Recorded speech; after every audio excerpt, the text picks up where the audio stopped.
let's make one of my favorite squash recipes, crispy baked Parmesan squash rounds. We have been eating these all summer. We had an abundance of squash.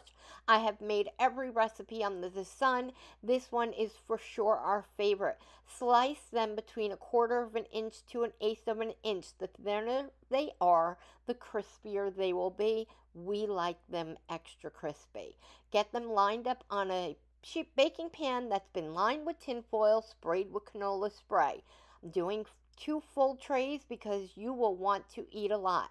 Use your garlic powder. Unless you hate garlic powder, I recommend using garlic powder as your first seasoning.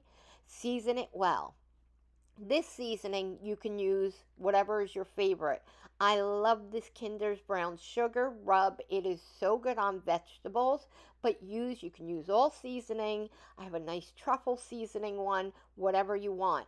Let's get some shredded Parmesan cheese on the top.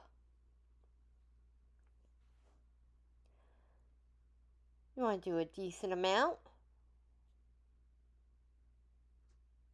and put them in the oven. 425 degrees, between 15 to 20 minutes. Keep an eye on them as they are cooking, but look at this, the bubbling. You want to finish them off with a broil if you want them crispy. Like I said, we love them crispy. They literally make you feel like you're eating a potato chip, but way more delicious. They are so good. I can't recommend these enough. Give them a try. Let me know what you think. I hope you love them. Give me all the likes, love, comments, whatever you can. Have an amazing day.